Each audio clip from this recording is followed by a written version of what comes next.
Lisa Kennedy. She is performing, choreographing, and teaching dance. She has been teaching dance professionally for various organizations over the last 17 years. Lisa's work has included productions with Tron Theatre and Theatre Royal Glasgow's stage experience, as well as extensive work within education. She co-choreographed a piece for the 2010 Commonwealth Games Handover ceremony in Glasgow, and is founder of the 1940s, 50s inspired dance troupe, the Kennedy Cupcakes, which I think is adorable. It's so cute.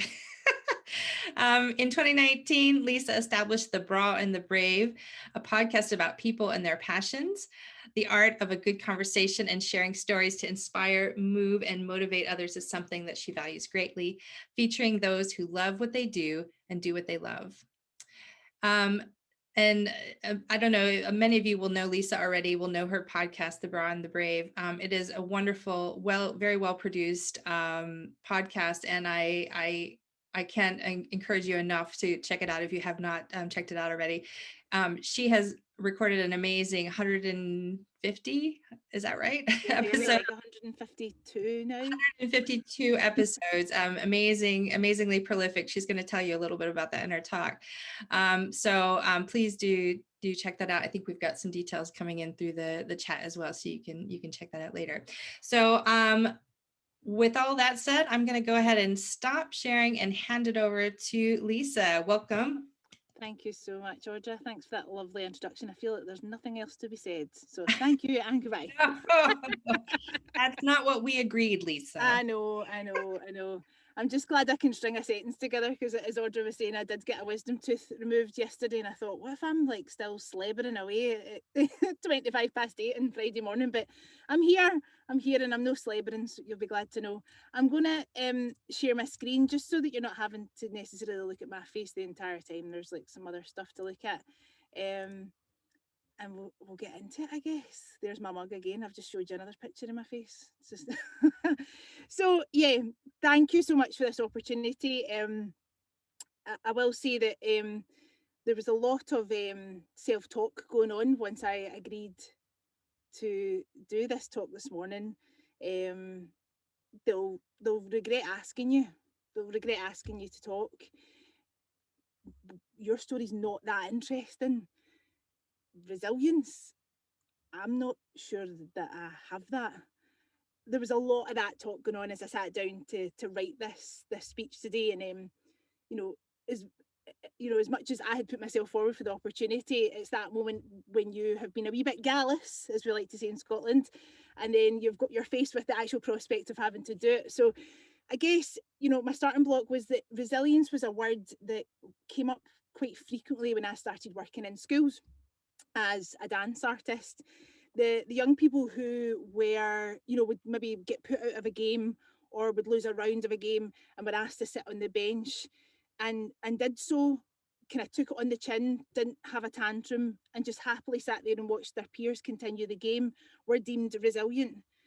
There was no fuss, there was no kind of tantrum like, I'm never going to play this game again. And when it was time to move on, they were asked to join the group again. They would just bounce to their feet and they were up for the next task, as if, yeah, that's cool. I'm that's just part of playing the game. And they just made it seem so effortless. But actually, I think resilience takes tons of work. So I was just always so impressed with young people when they are just able to do that bouncing back, like Audra had explained earlier on in our, in the definition of resilience. But if you think about it, you're in the game, you're having hundreds of fun with your friends, having a great time, you're in the moment, you're playing, and then all of a sudden the fun stops for you, and you're expected to park your bahookie on the bench and watch all your friends carry on. That sucks. That's rubbish. And it takes a lot to not like spit the dummy out the pram and then go into this kind of spiral into this chorus of, well, that's it, I'll never get to play a game, and clearly I'm rubbish. I think being a freelancer in the arts, you become accustomed to sitting on that bench quite frequently. Things end, some things don't even start. And your ideas and you yourself are rejected at points. And you have to sit on that bench and you have to sometimes seemingly watch everybody else having a lovely time without you. And I think, you know, sitting on those sidelines, questioning your life choices. Why did I decide to, to take a career in the arts? That is a moment where you have a choice to look around and search for what I would call your resilience water wings. We all have them. We do. We all have them, but sometimes they're not quite where you left them last, and it takes a bit of looking for them. In preparation for this talk, I thought, well, I'm going to have to think of times where I think I've been resilient, although I wasn't quite sure that I had been. So I did a bit of soul searching, a bit of kind of diving back into the past, and unfortunately, that is where, my friends, the shame lives, because I guess when you're talking about having resilience to bounce back, it's because something's gone awry, something's gone off piste. You or your ideas have been rejected in some way, shape, or form. And you know, as much as you know, I certainly don't want to sound as if I'm coming all over Brené Brown, because you know, I could never emulate Brené Brown, but really that there's a shame, certainly for me, attached to that, talking about your deemed failures, as it were. But actually, in doing so, it's been really cathartic to think back to the times where things were tough. For me, you know, it's all relative in your own life and what you find difficult. You know, a kid getting put out in a game can be absolutely devastating for some people, and it's not to take that lightly. So yeah, it was a lovely experience actually to remember those pitfalls and realize what has been gained from them and what has shaped my creativity essentially. To give you some insight, and Audra kindly gave you some information there, I am a dance artist. I usually say dance worker, and choreographer and a podcaster. And I've been called a connector of people, which is lovely. I mean, that's a total privilege to connect people. And I've been able to do that throughout my career, which is just the best thing about it, actually. You know, as much as I love dance and I love choreography, and I love all the arts, you know, and obviously working in dance, you're often combining lots of the elements. I just like people and I just like connecting with them, and I like them seeing them connect with others. But I've had so many amazing opportunities to work with organisations, producing productions and projects, and just working with a variety of different composers and directors and theatre makers and educators. You know, I've done a lot of work in schools, and I have learned so much. You know, some days, some weeks, I'm meeting new people like absolutely every day, which, you know, is just amazing. So I guess I started my career as a professional dancer, if you want to call it, in a pro cheerleading team. So I was in the team for 4 years. And again, I learned so much being part of that team, going in as a rookie in the first year and having to learn all the routines quickly. And you were working towards getting on court. So it was for a basketball team. Predominantly, we did other sports as well, but it was for a basketball team. And there were so many highlights, but I guess the kind of main highlights for me were we got the opportunity to travel to Miami and then Palm Springs in LA the next year to attend a pro dance convention. Basically, it was called Pro Dance, and all the NBA, NFL squads flock to it every year. And it's an opportunity to take class with the world's top choreographers in commercial dance.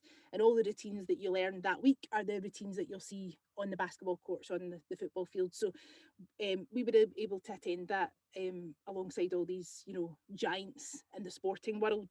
And so there was I, a wee lassie from Bellsill, sandwiched between an LA Laker and a Dallas Cowboy cheerleader, really massively doubting my validity to be there, but also having the best time ever, like absolutely loving it. You know, and on reflection, I had put myself into the mix. I had said, you know, I'd signed up for that. I said I was going, you know, and I took part.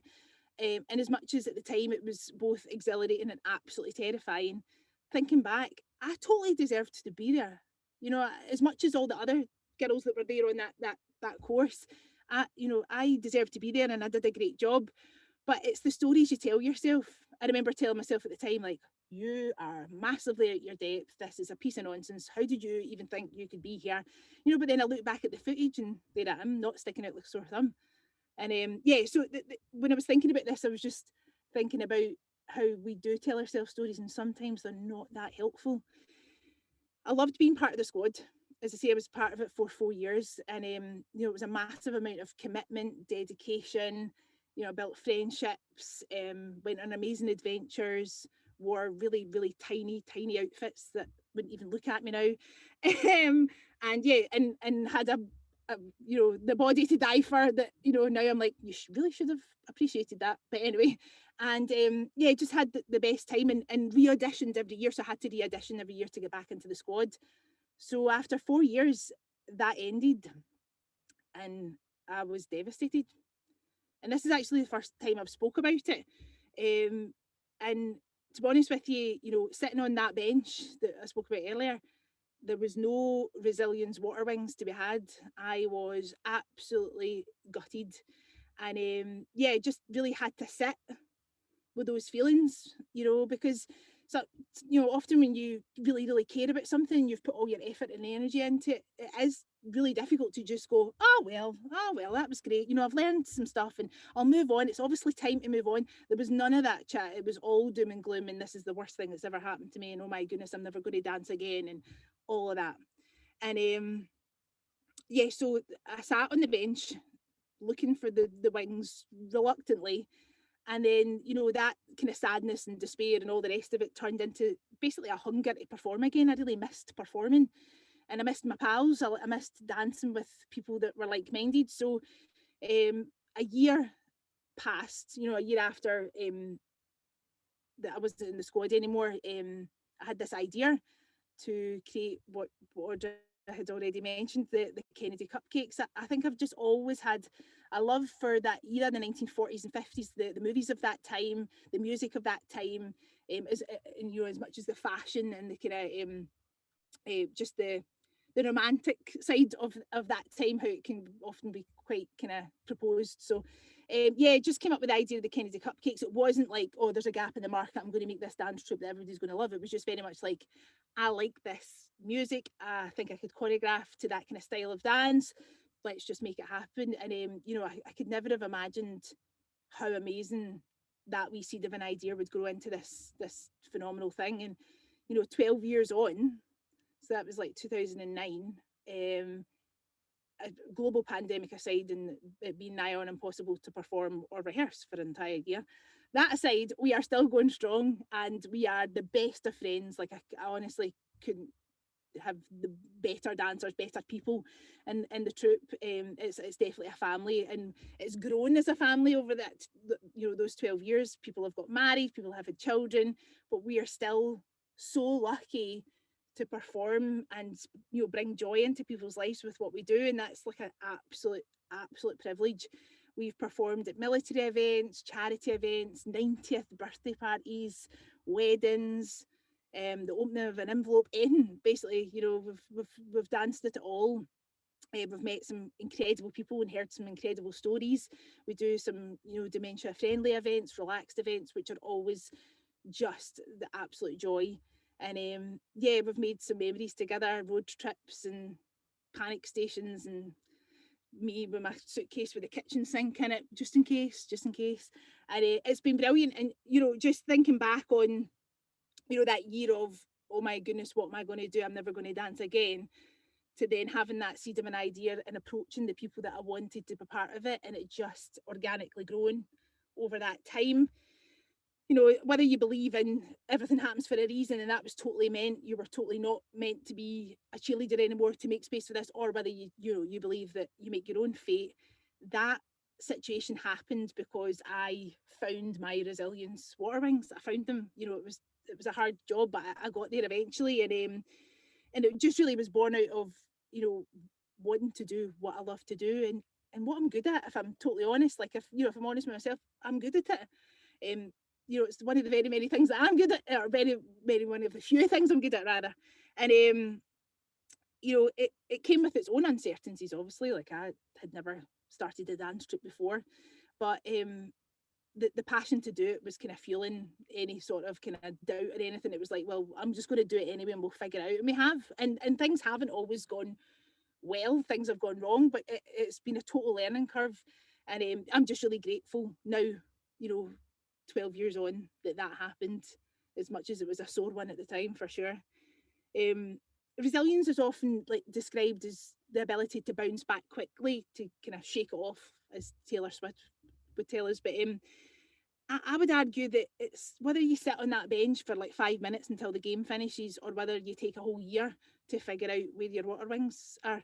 I think it's just a process that you can only steer. And whether you decide to don the water wings and, you know, paddle like, you know, for your life, or whether it's you're just in there and bobbing along, I think, you know, it's not about how quickly or how slowly you do it. It's just about the fact that, you know, you have the ability to find that resilience within you and make it work for you.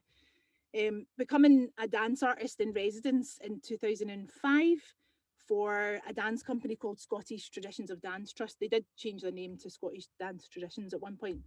That was another amazing opportunity and such a pivotal moment in my career.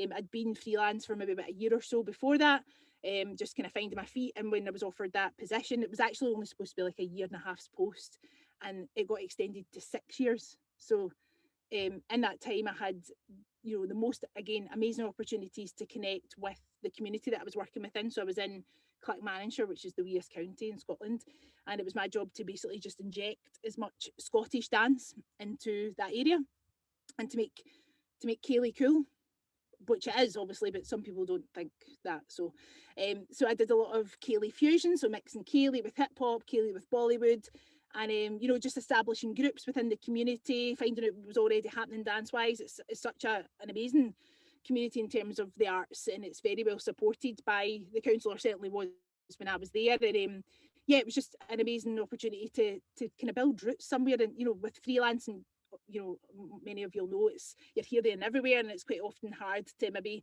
feel that you're within a community. So yeah, it was great. So when they lost their funding in 2011, it was a massive blow, obviously, to the organisation, because they had to close.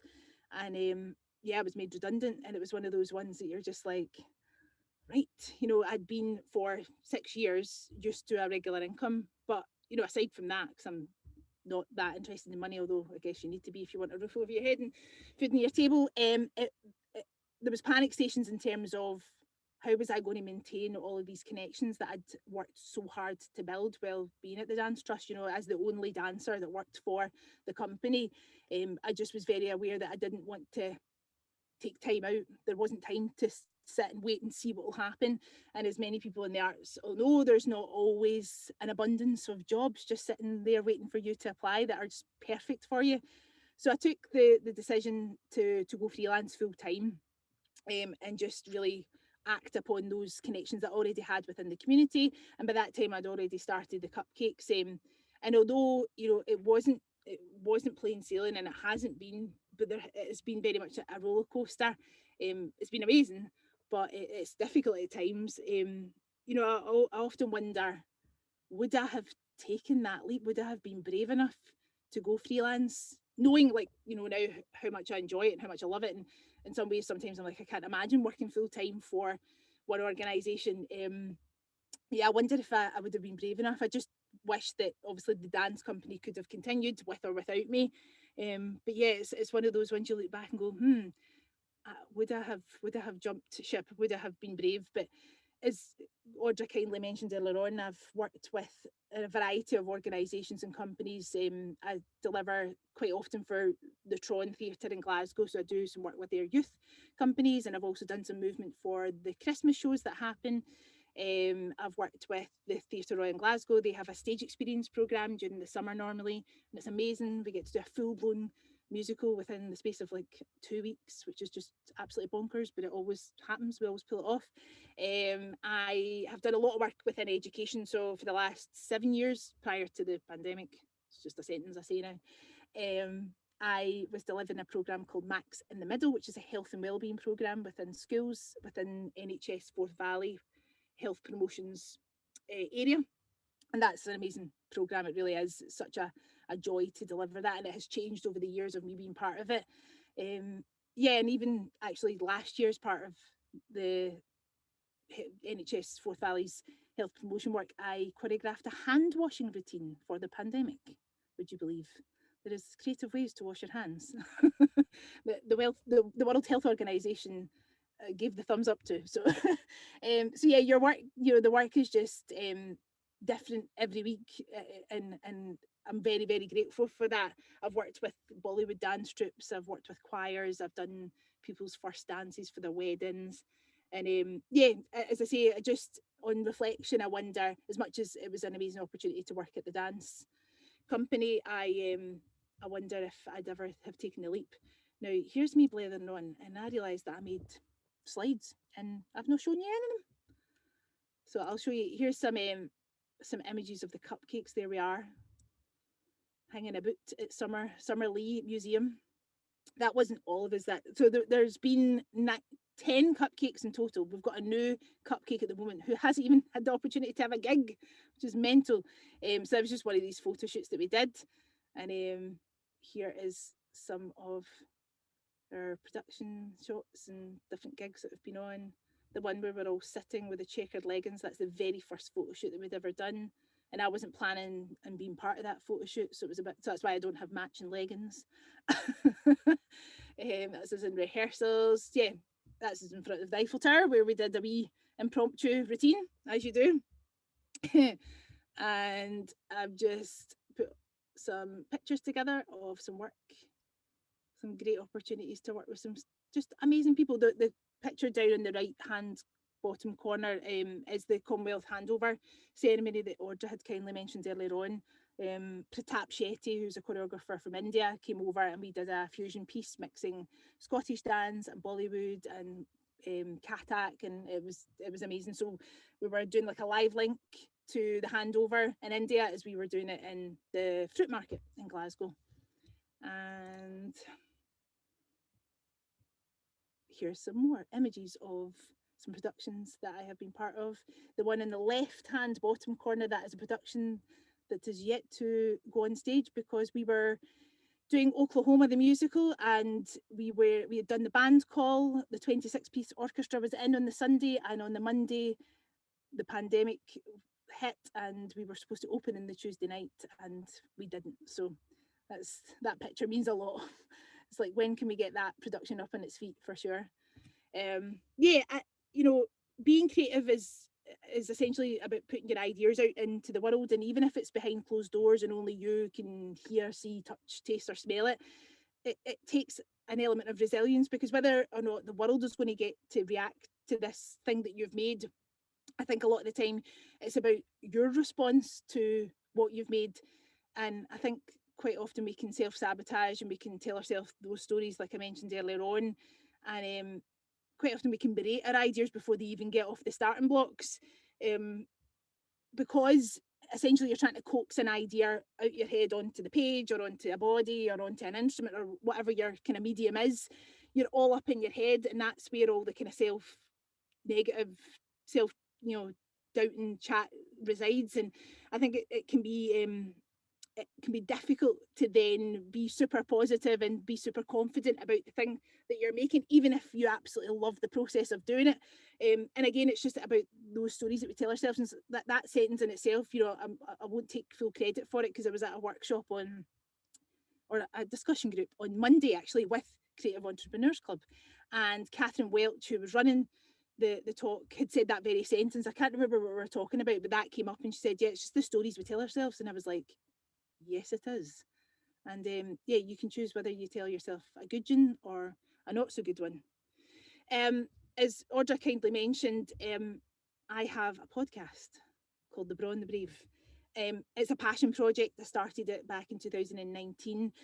Prior to that, it had actually been a blog. I just really wanted to find out more about the people that I was working with, composers and directors that I was spending some time with, but not really getting the opportunity to delve into, like, so how did you get into this? Like, what have you done before? You get a wee bit of that chat, but being somebody that's just quite nosy and just likes to find out stuff about people, I really wanted that opportunity to connect with my peers and meet new ones as well, of course. And so, as I say, it started life as a blog, and then I quickly realised that the best bit was the chat, like blathering, as you might. I mean, I'm getting better at listening, I promise. So I think I did maybe, I don't know, 10 blog posts or something. and spoke to some brilliant people. One of my friends, Deborah MacArthur Madden, she's now married. She's a theatre maker, and she was my first kind of guinea pig. And I just felt like I didn't really capture the brilliance of Deborah and the way she was telling her own story. So yeah, I was an avid listener of podcasts, and it was actually my mum said to me, "Why don't you just take the Brawn the Brave, the blog, and make it a podcast?" So as much as there was lots of, what do you know about starting a podcast? It'll not be any good. Nobody will listen to it. Who wants to listen to your voice? You don't know enough about podcasting. I did it anyway. I took a leap of faith. I just kind of decided that, yeah, I was going to figure it out, because I knew that I couldn't continue in the format that the Brawn the Brave was. It just wasn't really working for me. And yeah, 150 episodes later, which is just mental, 152, I think. Yeah, I feel like I'm saying the opportunity, but I've had amazing opportunities to speak to just incredible people, from conservationists, choreographers, directors, world travelers, you name it. Just people who are doing their passion, whether that's their job, whether they're doing it full time, whether they're making space for it in their life. And I've been privy to the most amazing stories.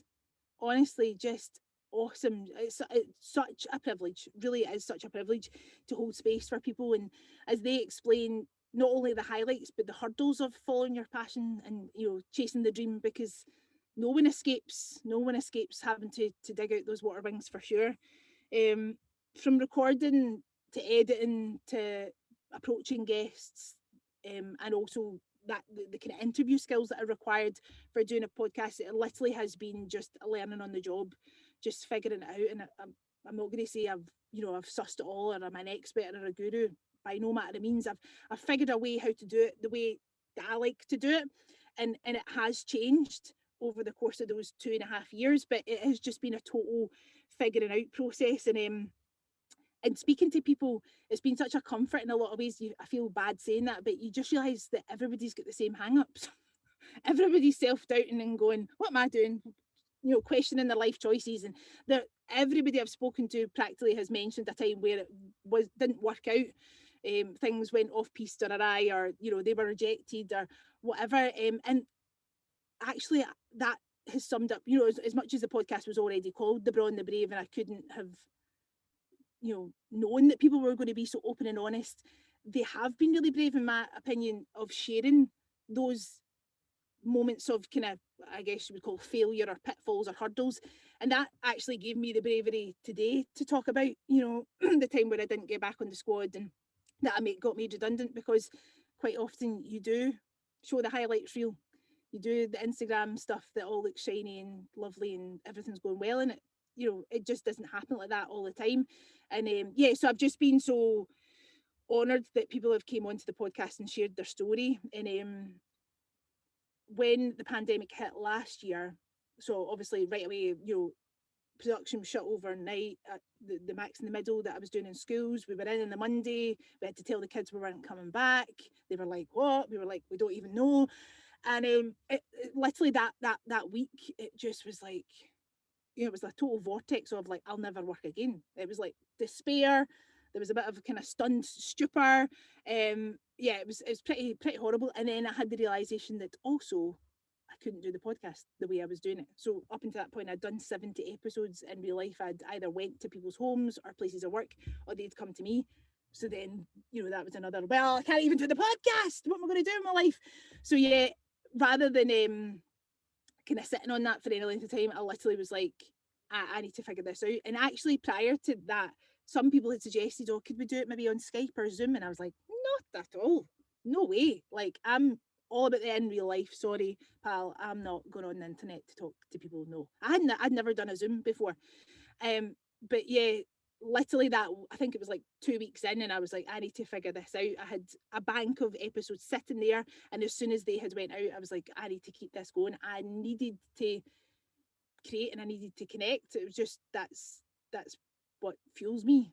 So yeah, figured it out, went online, did a lot of searching about, jumped on to a platform that I use now called Squadcast predominantly, which has been great. And honestly, it's just been the most amazing opportunity to connect with people around the world that, as you'll all know, that you might never have had the opportunity to chat with, and people have reached out to me as well and asked to be on the podcast, which is amazing. Like, that's such, a compliment. And people say, can I be on your podcast? You're like, yes.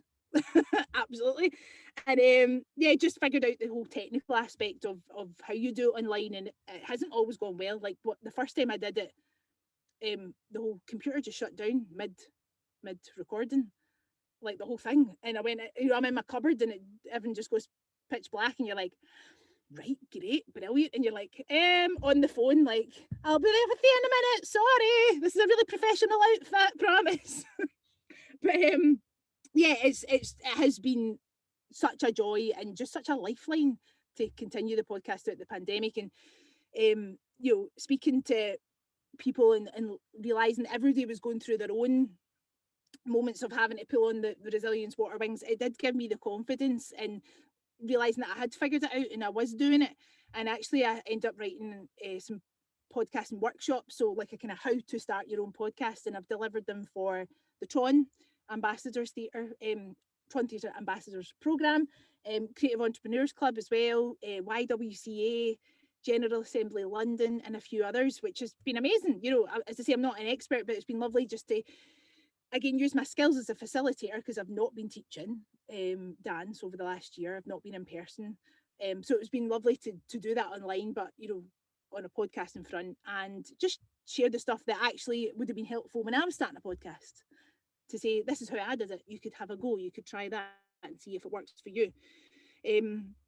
So I'm aware of time, although I'm not actually, because I've not even looked at the time. Audrey, you're probably like, Lisa, the big hook is coming out right now. Yeah, I guess the moral of the story is resilience takes work, but what you get back in return is worth its weight in gold. Sometimes the water wings are right there where you left them, and sometimes you need to go into that big cupboard that you shove everything in, that kind of room of doom cupboard where you need to dig to the back of it to find the water wings, but they're there. And sometimes they go on with ease, and you're plain sailing, and sometimes it's like they proper pinch and you begrudgingly slide them up your arms. But I think there's always, whether you get in the water and you bob along, or you butterfly crawl, or you doggy paddle, there, once you reach that kind of dry land, and there's always something new worth discovering. And I hope that the people that have been on the podcast, certainly in the last year especially, realise what a lifeline it has been to continue this creative project for me. And the fact that they've told their stories and been braw and brave to do so has really inspired me and others. I've had lots of lovely messages from people. I guess, if I could impart words of wisdom, I mean, I don't know if they're of any use, but I'd say it's about telling yourself good stories, not those negative, like self-deprecating ones. And when you are relegated to the bench and you're looking about for those water wings, they are there, they'll be there. It might just take you some time to find them. And doing this talk this morning and put myself forward for that, it's like you realise how far you have come in terms of your resilience and things that have got in the way. And I did find my water wings this morning to just show you that they're right there. You just need to look for them. So I have been Lisa Kennedy, and I am resilient sometimes. Thank you.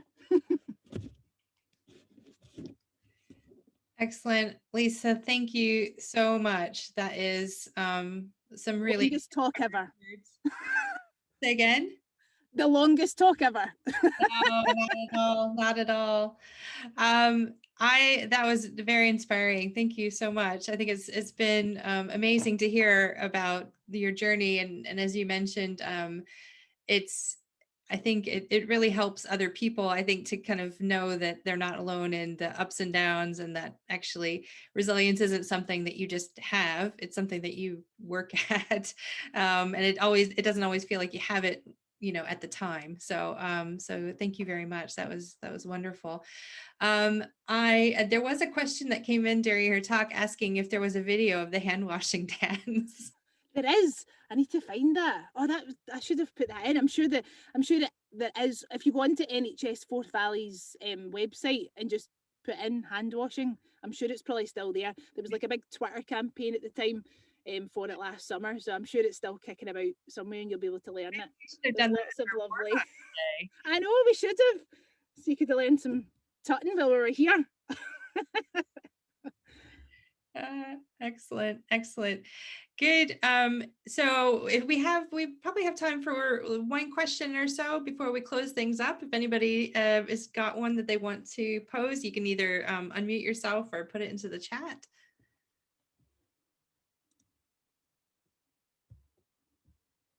Anybody brave enough? Anybody Braun brave enough? I guess one thing oh, Ken, do you have a question? Go ahead. Yeah, I was just, well, you said be brave. One thing you said really early on really stuck with me, and that was the thing about some things are not where you left them last. And that's so true for lockdown. I think we've all discovered stuff that we probably used to know, or we were quite happy being in our own in a room, talking to plants, or, all of that. So my question is, if there was one thing that one piece of advice for someone starting, let's say, a podcast, what would that be? What's the first thing? I would say probably trust your gut, because I think there's like so much information out there about how you could do it, and there is no right way of doing it, kind of thing. Obviously my podcast is like an interview style podcast, so I do have to have guests, but that's not the law. Like obviously you can do a podcast and it's just you, or it's you and a friend or whatever. So I think in terms of like just stick to your ideas and go with your gut and just kind of almost experiment. Like I've tried different things. I used to do a really formal introduction at the start of my podcast, but it took me like 20 minutes to read the thing. I mean, I wasn't even having to do it off the cusp. I mean, I was actually reading it and I was just like, this is just not me. It's too formal. So now I just start the podcast with basically us having the chat as we go into it, me going, well, now it's like, can you see the red dot? Is it record? Does it say record in your end? Every podcast starts like that. Whereas when it was in real life, it would normally have, we'd already started talking and I was like, oh, I should have hit record. So then I'm like, right, I'm hitting record, and it's a really casual start. So I would say there's no right way of doing it. So just kind of trust your gut and experiment. And you'll find, as you said, let it change or let it evolve. 100%. 100%. Of the 152 episodes, who's your favorite interviewee? Oh, I can't say that. I cannot. I don't have a favorite. That's the thing. I've had so many. Honestly, there's not been one episode when I've went, I'm not sure about that one. Honestly, every single conversation's just been a joy, and that's what I say to the person that I'm speaking to. I'm like, see, even if nobody listens to this, I don't care. I've had a lovely time. Do you know what I mean? Honestly, like, it's great that people listen to it and enjoy it, and and they say that they've got something from it. That's like a total bonus. But just to talk to somebody, sit down and hear their stories, like an absolute privilege. So I've had so many that, I mean, that would be a whole Creative Mornings talk in itself. And Audra's like, you've already talked plenty. Maybe we'll I think that would be fantastic. That would be fantastic. Thanks, Ken. Lovely. Well, thank you very much, Lisa. That was really, really insightful and inspiring. So thank you very, very much. Thank you for the opportunity. So I just want to, I guess we'll go ahead and I know people have to get off to the rest of their day. So I want to just say a final thank you. And also I want to just let everybody know that our next event, we've been on a bit of a hiatus for a while, but we are, we've got some have some events coming up that we're looking forward to. And our next one is going to be, we've got it tentatively planned for Friday, June 18th, so you can put that in your diary.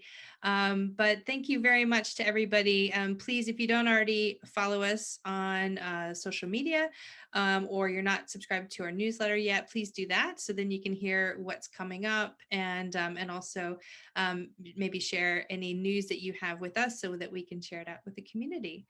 So thank you very, very much, everybody. I hope you have an amazing day. And thank you for coming this morning. I really appreciate it. Thank you. Bye, Thanks, everybody. Bye. Have a great day. Have a great day. If anybody wants to stay on and chat for a few more minutes, I'm going to be on for a few more minutes. So you're welcome to stay and chat. We won't record that bit though.